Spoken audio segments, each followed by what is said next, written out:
Now that we've got all of that mess taken care of, Daniel chapter 6 is what we're going to be looking at today.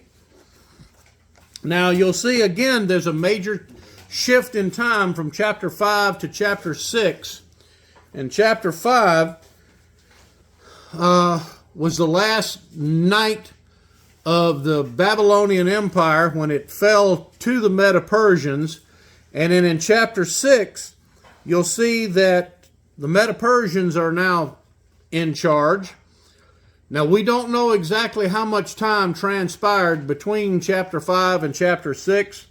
Obviously long enough that the Medo-Persian Empire has taken control.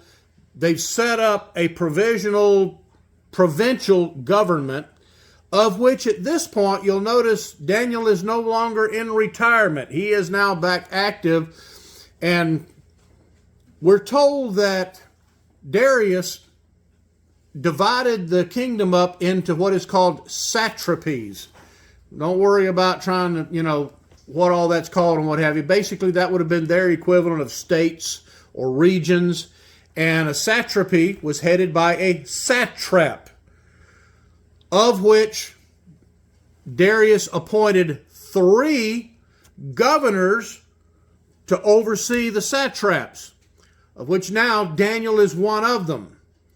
Now, as we proceed into chapter 6, you'll see that the other 2, and probably along with some of the satraps, decided they didn't like Daniel being in that position. Why do you suppose a bunch of either Assyrians, Persians, Babylonians, of course, we're not told what their nationality was, but probably something along those lines, would have been jealous or uncomfortable with Daniel being one of the 3 major governors? Well, they knew his allegiance was to a different god. His allegiance is to a different god, and what else? He's a Jew. He's a Jew. Yeah. They didn't like Jews. Jews were among the conquered peoples. And how dare you put a Jew over us? Nothing changes. What's that? Nothing changes. That's true. Uh-huh. So they hatch a plan to try to get rid of him. Now, in the meantime, there are 2 major theories as to the identity of Darius the Mede. Now, you may be thinking, okay, well, he was a Mede. Now, don't forget, keep in mind that the Medo-Persian Empire was basically a dual empire. It was the Medes and the Persians who had joined forces and now basically flying under one flag. We're told Darius was a Mede, but this is a Persian empire. Some people theorize that Darius was basically the head governor appointed by Cyrus the Persian, and Cyrus was the emperor. Other people believe that Darius was another name for Cyrus, and that Cyrus and Darius are indeed one and the same individual. Now you may be thinking, well, he's got 2 different names. Don't let that fool you. There's actually strong evidence to indicate that Darius and Cyrus may have been the same person. Now, as far as the difference in the name, how many times have we seen, over the course of history, that someone is crowned king, or in the Catholic Church, they become pope, and what is one of the first things they do? New name. They change their name. They go by 2 different names. They've got a royal name, or in the case of the Pope, a papal name, and the name they were given. And there were times that kings back then, if they conquered a land, would be given a new name in accordance with the language of the new territory that they'd conquered. Kings were known to have 4, 5, or 6 different names, all depending upon what the language was. So it is entirely possible that Darius the Mede and Cyrus the Persian were in fact the same individual. Now again, you may say, well, one's a Mede and one's a Persian. It is also known that Cyrus had dual ancestry. That his father was a Persian, and guess what his mom was? A Mede. A Mede. And again, we've seen situations like that. What is one of the biggest things that royalty, over the course of human history has done to try to bring peace to a kingdom? Marry another kingdom. Yep. You marry the princess or whatever from the other kingdom. It's not at all unusual. But there is strong evidence to indicate that Darius and Cyrus were indeed one and the same individual. But again, whether he was or where Darius is merely the head governor, for the point of this story, it doesn't really matter. The reason I even bring it up at all is because, again, I know some of you are doing reading behind the scenes in between. I'm not at all discouraging you from doing that. It's a good thing. But you will come across commentators that one will say, well, he was this person, another will say, well, he was this person, and it leads to confusion if you don't know the backstory. And that's what I'm giving you now, so that if you do read any of that, you'll know why one source may say he was this, another source may say he was this. And in all honesty, A, it doesn't matter, and B, if it did matter, at this point, considering this has been about almost 2,600 years ago, the likelihood that we're going to ever know the difference, we won't know. This is a couple of hundred years too early for this to be the same Darius who led armies against Alexander the Great. Probably so. Because there was a famous Darius the Persian who fought against Alexander the Great and lost. Yeah, unlikely that it's that same individual. And that's another thing we have, is that a lot of times there'll be a Darius the first, second, third, fourth, and it is in fact known that Darius the third was a warrior. So who you're talking about was probably Darius the third. All right, verse 1, chapter 6. It seemed good to Darius to appoint 120 satraps, and this is why I didn't bother to write it out on the chalkboard here, because if you got your Bibles in front of you, you'll see how that's spelled. 120 satraps over the kingdom, that they should be in charge of the whole kingdom, and over them 3 commissioners, of whom Daniel was one, that these satraps might be accountable to them, and that the king might not suffer loss. Well, what kind of loss are we talking about? Theft. Oh, absolutely. What's one of the first things you do if you're a smart king? Tax. Well, not only that, but you make sure that you've got some people overseeing things that you don't get ripped off. Then this Daniel began distinguishing himself among the commissioners and satraps, because, once again, here we see this, he possessed an extraordinary spirit, and the king planned to appoint him over the entire kingdom. Then the commissioners and satraps began trying to find a ground of accusation against Daniel in regard to government affairs, but they could find no ground of accusation or evidence of corruption, inasmuch as he was faithful, and no negligence or corruption was to be found in him. Then these men said, we shall not find any ground of accusation against this Daniel, unless we find it against him with regard to the law of his God. Well, what did they probably know about Daniel and his worship of God? He was steadfast and was not going to waver. Well, that's one thing, but what else would Daniel have stood out as being a Jew? Following the laws. Prayed 3 times a day. Okay, he did. They knew he probably did that, because we know that Daniel, of course, being a high court official, would have had a very prominent home. And actually it says that Daniel, when we get to that part, it'll say Daniel was upstairs. The fact that he had a 2-story home, that was very unusual and an indication of someone who was either very rich or royalty. They would have known this. But yet, what else would they have known about Daniel and his worship of God that would have given them an opportunity to trick him? He wasn't going to compromise it. That he would put his God first. He worshiped one God. Well, They knew if they could set up a possibility where he had to worship something or someone else, that was how they were going to get him. Because as a Jew, it was known that Jews only worshiped one God, and faithful Jews would refuse to worship anything else. And this was well known of Daniel at this point. By the way, age-wise, Daniel was believed to be probably around 80 years old at this point. So he'd been around for a while. Verse 5. So then these men said, we shall not find any ground of accusation against this Daniel unless we find it against him with regard to the law of his God. Then these commissioners and satraps came by agreement to the king and spoke to him as follows. King Darius, live forever. By the way, this would have been the other two commissioners besides Daniel, and probably some of the local satraps. Keep in mind, Darius appointed 120 of them.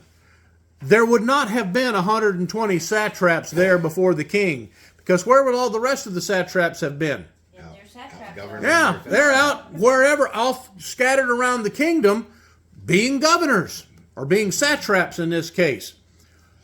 But what is one of the biggest things that when someone is lying about you, what is one of the biggest lies they often make up?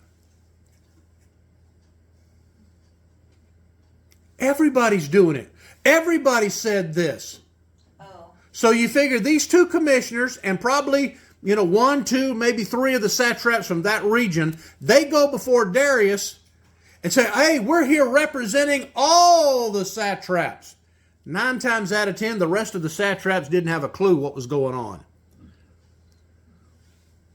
But folks, let me tell you, when somebody comes to you and says, everybody says this, guess what? No, they don't. No, they're not. Verse 7. All the commissioners of the kingdom, the prefects and the satraps, the high officials and the governors, notice what? They've listed everybody here, have consulted together that the king should establish a statute and enforce an injunction that anyone who makes a petition to any god or man besides you, O king, for 30 days shall be cast into the lion's den. Now, O king, establish the injunction and sign the document so that it may not be changed according to the law of the Medes and Persians, which may not be revoked. Therefore, King Darius signed this document, that is, the injunction. Now, 2 things to keep in mind here. One, they're not trying to convince Darius that he is somehow divine. I think Darius has got enough common sense to realize he's not God. What they're saying here is that as the king, instead of people going to the local priest, whether it be, a priest of God Almighty or some of these other religions, because guess what? All these other religions, they had priests too. And people routinely, if they wanted to make a petition to whatever God they worshiped, well, guess who they went to? The priest. He's saying that for 30 days, nobody goes to their priest. Instead, because you're the king and you represent us, they have to come to you and ask you to pray for them, O king. So they're putting Darius in the position of being the high priest of all these religions. Now, what is one of the biggest things that'll get a person every time and sucker him into doing something stupid? Butter him up. Butter him up and get his pride welling up in him.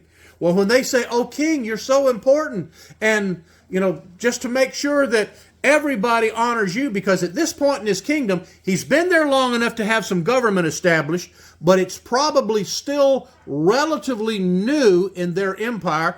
I'm guessing Darius may have been there for a year, 2 years maybe, long enough that he's well established, but still early enough in his reign that he wants to make sure that all the people around him, all of his subjects, are loyal to him. So they butter him up and get him to sign this document saying that, well, for 30 days, they can't go to their priest. They got to come to you because, oh, king, you're that important. By the way, as you may have surmised, it was common knowledge, and in fact, it's been proven through multiple other documents than just the Bible.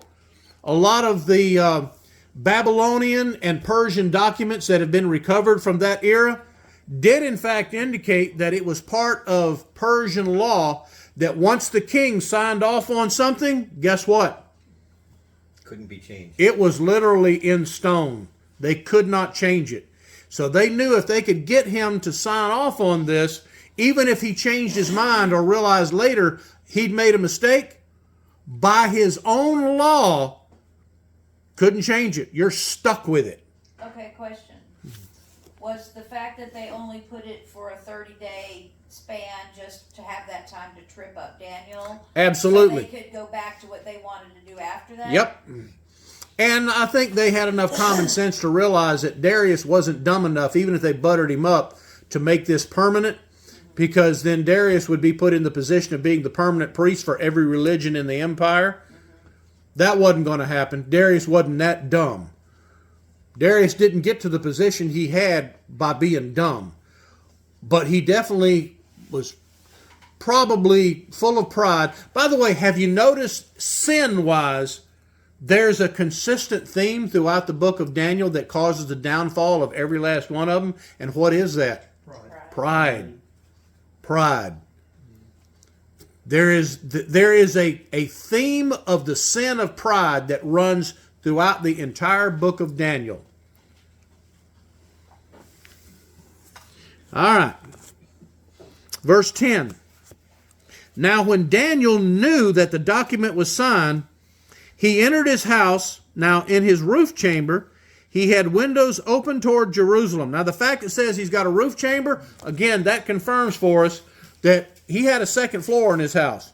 A lot of those houses back then were built out of clay brick or adobe, things that were readily available in the desert. And if you were among the more upper class, you would have an area out on the roof that would have a separate chambers in it, or at least a way that you could get up and have some privacy on the roof of your home. That's what Daniel had. And the other officials would have known it because, again, Daniel is about 80 years old by this time. He'd been around long enough. They knew him. And they knew his habits. Because Daniel made no secret of the fact that he went up on his roof regularly. In fact, we're told here in just a few more verses, 3 times. Morning, lunchtime, and in the evening, that he would go up on his roof and pray. That's what they're hoping to catch him on. King David also prayed 3 times a day. Yep. All right. Back to verse 10 says, and he continued kneeling on his knees 3 times a day, praying and giving thanks before his God, as he had been doing previously. Now, by the way, notice this whole thing here is still written in the third person. And as I've mentioned to you before, this entire part of Daniel, in fact, only the first chapter and the first 4 verses of chapter 2 are in Hebrew, and in the last part of the book are in Hebrew. The rest of the book of Daniel is all in Aramaic. Daniel is not the one that actually put this in writing. A lot of this, Daniel is responsible for putting it together and compiling it. But you'll notice quite a bit of this. Well, like in the previous couple of chapters, we have direct quotes from Nebuchadnezzar, where Nebuchadnezzar is the one speaking. Now we have stuff in the third person where Daniel is being spoken about. You notice he doesn't say, I did this or I did that. It's all about Daniel. But as a high court official, what does Daniel have access to that allows him to compile this later? Scribes. Absolutely. He's got his own personal scribes. And as a high court official, he could have put this together and gathered this, at any time, which again explains to us why this part of Daniel is written in Aramaic and not in Hebrew. All right. Verse 11. Then these men came by agreement and found Daniel making petition and supplication before his God. Notice again, it still refers to him as his God. It doesn't say before God, it's before his God. Then they approached and spoke before the king about the king's injunction. Did you not sign an injunction that any man who makes a petition to any god or man besides you, O king, for 30 days is to be cast into the lion's den? The king answered and said, the statement is true, according to the law of the Medes and Persians, which may not be revoked. Then they answered and spoke before the king, Daniel, who was one of the exiles from Judah. Notice how they put this. He's one of those Jews. You can, and again, this is one of the ways you can know Daniel did not personally write this part of the book of Daniel. It's very derogatory in how this is being presented. And you can almost just visualize these court officials standing before Darius going, don't you remember what you wrote? Well, Daniel, one of those exiles, those Jews from Judah, well, here's what he did. So the king answered and said, the statement is true according to the law of the Medes and Persians, which may not be revoked. Then they answered and spoke before the king.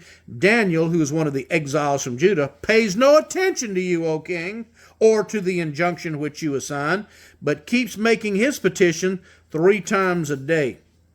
Then as soon as the king heard this statement, he was deeply distressed and set his mind on delivering Daniel, and even until sunset, he kept exerting himself to rescue him. Now, what does this tell you about Darius? Respect him. Darius has come up with 2 things here. Number 1, he realizes, I messed up. I signed a law I shouldn't have done. And second, it tells us that Darius apparently has a lot of respect, if not personal toward Daniel. Daniel's an 80-year-old man. He probably looks at Daniel and said, hey, I trust Daniel. The fact that he put a Jew, who's one of those exiles, second, one of his 3 high officials, second only to Darius himself, that tells us a lot about his respect for Daniel. He trusts Daniel. And when he realizes that, can you all imagine that probably at that point it dawns on him what's really going on here? I've been duped. And this is their way to get rid of my main man. And it says he spent until sunset trying to figure out a way to how to get Daniel out of it. Well, according to the law of the Medes and Persians, when somebody did something that was a capital crime, it was part of their law. The execution had to be carried out that day before the sun went down. That's why he knew he had until sunset to get this done or to figure out a way to get Daniel out of it. Now you figure probably if Daniel has been up on his roof making petitions, that tells us more than likely it was probably at least lunchtime or so when they came to him. Because Daniel would have probably been up on his roof in the morning and then making his petition to God at lunchtime. So already half the day is gone. So Darius has got 4, maybe 5 hours tops that he can sit here and stew over how to get Daniel out of this. Until sunset starts approaching. And the other guys, they're probably just sitting right outside the palace watching the sun. Verse 14 says, verse 15 says, then these men came by agreement to the king. Notice by agreement. What does that tell us? Got together. They got this plot hatched out from the beginning. They got it all figured out. And I think Darius is a smart enough man to realize at this point what's going on. It's not a conspiracy theory, it's a real conspiracy. It's a real conspiracy. There's no theory behind this. These men, what's that? What were they expecting to receive for themselves? Like to be placed in where Daniel was at? Absolutely. Because they figured, okay, if they're 2 either Babylonians or Persians, and Daniel is the odd man out, we get rid of Daniel, then the king will either divide it between the 2 of us, or we'll be able to convince the king to put one of our buddies in as number 3. Because also, we find that one of the things that Darius did later on, after this, toward the end of the chapter, is that Darius made Daniel the head of this little group of 3. So, was there anything specific that Daniel did that ticked them off other than his existence as a Jew? He was above them. He was being placed in a position. He was Because in they a- knew how He was much- in a favored position that they thought should go to somebody local or one of their buddies. He Never was heard a that Jew. The fact that he was a Jew is probably enough that they hated him. Right, okay. It just doesn't seem like it was thought out very deeply by these men, because it just seems like Darius picked up on it real quick. He's like, yeah, these guys are. But actually, that in itself tells me they did think it out very clearly, because they knew, according to the Medo-Persian law, once they suckered the king into signing that document, He was stuck. it didn't matter whether he figured it out or not. He was stuck. But it seems like they would have realized when it came back on them. But at this point, it hasn't come back on them, and because let's face it, we're looking at it from hindsight, looking back and realizing that God delivered him. From their perspective at that time, they're figuring once he gets thrown to the lion's den, that's it. It's done. Doesn't matter whether the king figures it out or not. We will get what we want. I'm thinking a lot like Bob, though. Here we are forcing the king's hand. That's never going to go well for you. But Maybe. sometimes, again, in their case, it was probably ego and pride on their part. And that may be. Yeah. We're that good. Yeah. We're going to be able to manage this. Because I'm sure that they're figuring at this point, even if Darius figures it out, we've got the law on our side. And the one ace in the hole that they had during this whole thing, whether Darius likes it or not, or finds out or not, law of the Medes and Persians could not be changed. All right. Now, verse 15 says, these men came by agreement to the king and said to the king, recognize, O king, that it is a law of the Medes and Persians that no injunction or statute which the king establishes may be changed. Now, here's when, again, they're taking their life into their hands, and they're standing before the king. So, remember, they're basically wagging their finger at the king saying, don't forget, you can't change it. It's a done deal. Okay, here's a stupid side question. If he was the one that did the edict, couldn't he make a different edict? He had to Not follow according through to the Medo-Persian law. that? Okay. You couldn't make another law to change one previous. Not so good to be the king. Not at this point. Which is why it took somebody who actually had some common sense. All right, now, we're up to a break point here, verse 16. So here's my question. We can either break it at this point and finish this up on Wednesday, or I can probably finish the chapter in about another 10 minutes. What's your preference? 10 minutes. 10 minutes. Okay, all right. 4 10. Because then we'll be able to launch Revelation chapter 1 on Wednesday. All right. Verse 16. Then the king gave orders, and Daniel was brought in and cast into the lion's den. By the way, it is known, this is a historical fact. It is known that one of the Medo-Persian methods of execution was to have a pit full of lions, and that was their preferred method. They tossed you to the lions. Hungry lion. Hungry ones too. Yeah, absolutely. The king spoke and said to Daniel, your God, whom you constantly serve, will himself deliver you. Now, notice here, at this point, Darius is still referring to this as he talks to Daniel. Because you can imagine Daniel at this point is probably under the control of the royal guards, probably being led out to the lion's pit, wherever that is. Darius, I have no doubt, if he respects and likes Daniel, probably going out there with him. And as he addresses Daniel just before he gets thrown in, he says, your God's going to deliver you. Notice at this point, Darius does not say God Almighty, God Most High. He's still referring to this as your God. So, again, part of the backstory in this, first off, early on, we saw how Nebuchadnezzar went from an absolute, pagan to declaring that the God of Abraham, Isaac, and Jacob was the true God. We're seeing a similar thing here going on with Darius. At this point, Darius has gone from a pagan. He has not by any means declared any faith in God at this point, but he's come far enough, and in his relationship with Daniel, is willing to stake that, as he points out to Daniel, says, your God's going to deliver you. He does it with confidence, too. He does say, it with may your confidence. God deliver you. He says he will deliver Yeah, you. he will deliver you. Now, verse 17 says, a stone was brought and laid over the mouth of the den, And the king sealed it with his own signet ring and with the signet rings of his nobles. Notice, all the nobility who had orchestrated this plot have all come out to the lion's den with them. By the way, one of the things they would do when they rolled the stone over the den to keep the lions or the victim from getting out, they would take mud and seal around the stone with mud that, in that climate, dried very quickly. And once they sealed it with mud, the king would take his signet ring, push his fist into the mud to leave his, seal on the mud, which of course all the other nobles come behind him and they do the same thing.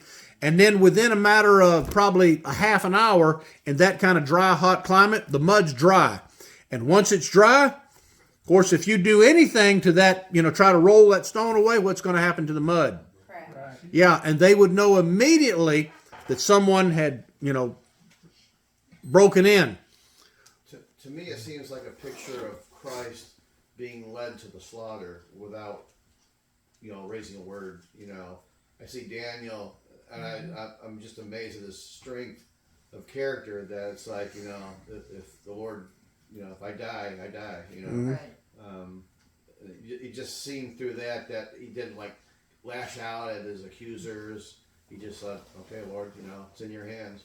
And there is somewhat of a parallel here between this and the tomb that Christ was put in. But the difference is Daniel is saved, Jesus wasn't. But anyway, let's continue. Said they sealed it with his own signet ring and with the signet rings of his nobles so that nothing might be changed in regard to Daniel. Then the king went off to his palace and spent the night fasting, and no entertainment was brought before him, and his sleep fled from him. What does this tell us about Darius? He likes Daniel, and he's worried for Daniel. Man can't get any sleep, because if he figured, Daniel messed up, he'd probably gone back to his house and had a good night's sleep. We're told he didn't sleep. He was up all night. Now, whether he was praying, we don't know. Possibly. You have to wonder if God orchestrated this to get Daniel to then cry out to God Almighty. Because notice Darius doesn't say anything about his God rescuing Daniel. It's may your God will rescue you. Well, that's when Darius found out that he was duped. He ticked off that all night long. Yep, he's up all night. Verse 19 says, And the king arose with the dawn at the break of day and went in haste to the lion's den. And when he had come near the den to Daniel, he cried out with a troubled voice. The king spoke and said to Daniel, Daniel, notice how he refers to him this time. Daniel, servant of the living God, has your God, whom you constantly serve, been able to deliver you from the lions? Then Daniel spoke to the king, O king, live forever. Notice Daniel doesn't, there's no weak response, no, I'm here, whatever. He gives the customary royal greeting. It's like in our language in English, what would you normally say to the king? Long live Live the king. That's their equivalent. It's like, may the king live forever. I was about to say live long and prosper, but I knew that wasn't right. That's not the right sentence. There wasn't any panic or distress in his voice. None. Which tells Darius then, Daniel's God is the living God. Verse 22, it says, My God sent his angel. And by the way, now, I won't spend a whole lot of time on this part, but just in the original Aramaic, when it says he sent his angel, some people say God sent an angel, and it could be translated that way. Other people say this was the angel of the Lord himself. Who is the angel of the Lord? Jesus himself. From the original language, we can't tell. We have no idea. Whether God sent an angel or whether Christ himself did this, would it have mattered? Either way, God would have had his way in the process. I'm pretty sure that one of God's angels could have dealt with a lion. Certainly Jesus could. But whether it was God himself sent there to comfort Daniel. And by the way, notice that Daniel didn't say, well, somehow God's miraculously saved me. What does Daniel tell him? An angel came. Sent his angel. What does that tell us about the interaction that went on in the pit. Daniel was able to see him. God revealed himself to Daniel. Otherwise, how would Daniel know? He apparently saw, whether it was an angel or the angel of the Lord. Again, we don't know. But Daniel certainly, apparently, was able to see this being. In Hebrews 1:14, speaking of angels, it says, are they not all ministering spirits sent out to serve for the sake of those who will inherit salvation? So it's a possibility that an angel was sent forth to protect them. Yeah, the Aramaic and Hebrew word, both that are used in that context, is a melech. And by the way, what's the last book in the Old Testament? Malachi. It's pronounced in Hebrew, it would be Meleki.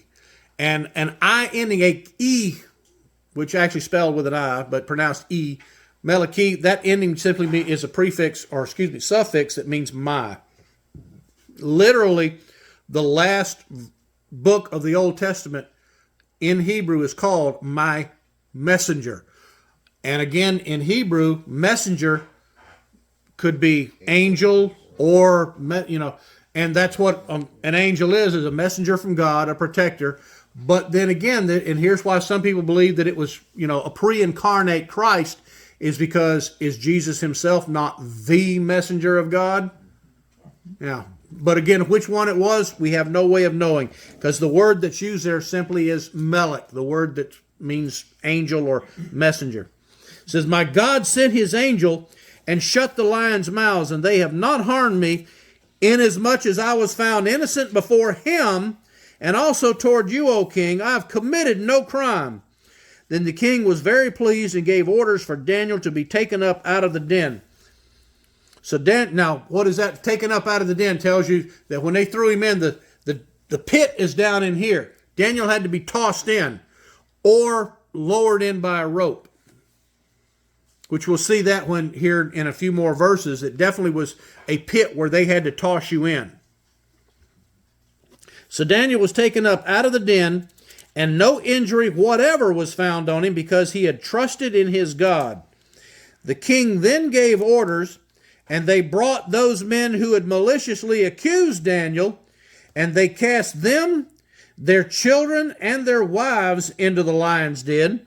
And they had not reached the bottom of the den before the lions overpowered them and crushed all their bones. Now, by the way, don't take that example to say that that God is somehow saying through his word that if somebody deserves to be punished, that we punish the whole family. Don't take it to mean that. What this is telling us is an accurate historical account of what the Medo-Persian law required. If you were found guilty of treason or of some high crime, under Persian law, they punished the whole family. Yeah, that's why they threw them all in. Which also tells us now the other two governors, or counselors, whatever you want to call it, the commissioners, guess what? They're gone. So now we got two openings. I would add, and I don't know if you would agree with this, that it has to do with federal headship, similar to Romans 5. Mm-hmm. Isn't punishing the whole family a practice that still goes on in the Muslim world today? Yeah. North Korea too. Mm-hmm. Well, they looked at it as the husband or the man is the head of the house, and so if he goes, then his whole. Well, not only that, but from a loyalty perspective, if I'm disloyal to the government and I'm guilty of treason, in all likelihood, who else is now suspect? Your children. Kids, the wife, everybody. So they didn't even bother to give you a trial. If you were found that you were guilty of treason, we just take care of the whole family right now. Well, it wasn't the general accepted practice was that if somebody did something to you, that your family would get revenge. If it was, that's kind of the. But I'm just saying that in this case, the fact that they executed the entire family, that is not something that's according to God's law. They're just Right. Daniel is just telling us here that this is what the Medo-Persians practiced. They killed them all. Verse 25, we're almost done. said, then Darius the king wrote to... Now here, note, verse 25, major transition. Notice now what Darius says.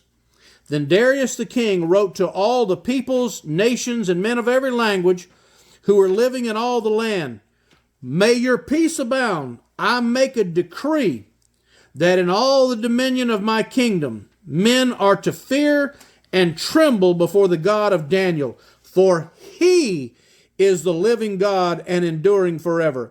And his kingdom is one which will not be destroyed, and his dominion will be forever. He delivers and rescues and performs signs and wonders in heaven and on earth.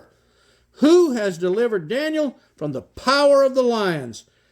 So this Daniel enjoyed success in the reign of Darius and in the reign of Cyrus the Persian. Now, once again, this is that verse 28. One of the reasons why some people believe that Darius and Cyrus were one and the same person, because it would have been, well, he reigned or prospered in the reign of Darius and in the reign of Cyrus. So it depends on, one is would have been a Median title, the other a Persian title. But what's important here is this statement of faith in verses 26 and 27. Sounds a lot like Nebuchadnezzar. Yes, when Darius says, he is the living God and enduring forever. His kingdom is one which will not be destroyed. Now, I've heard it was a co-regency at the start of it. And that's another And then one possibility. fell off, and then the Persians became powerful. I've heard and that's a possibility too. But the question here, as far as Darius is concerned, is Darius simply making a royal proclamation, or is he declaring his faith in the living God? I guess we'll have to wait till Judgment Day to know for sure. But it pretty much sounds like Darius, in this one chapter, has come from paganism to realizing that the God that Daniel worshiped, he is God. And from our perspective in figuring out, okay, is Daniel a godly man now or not? How much faith does it take to be a Christian? I mean, Darius What did I say? said Daniel. Well, I meant Darius. How much faith does it take to be a Christian? A mustard seed. Faith of a mustard seed.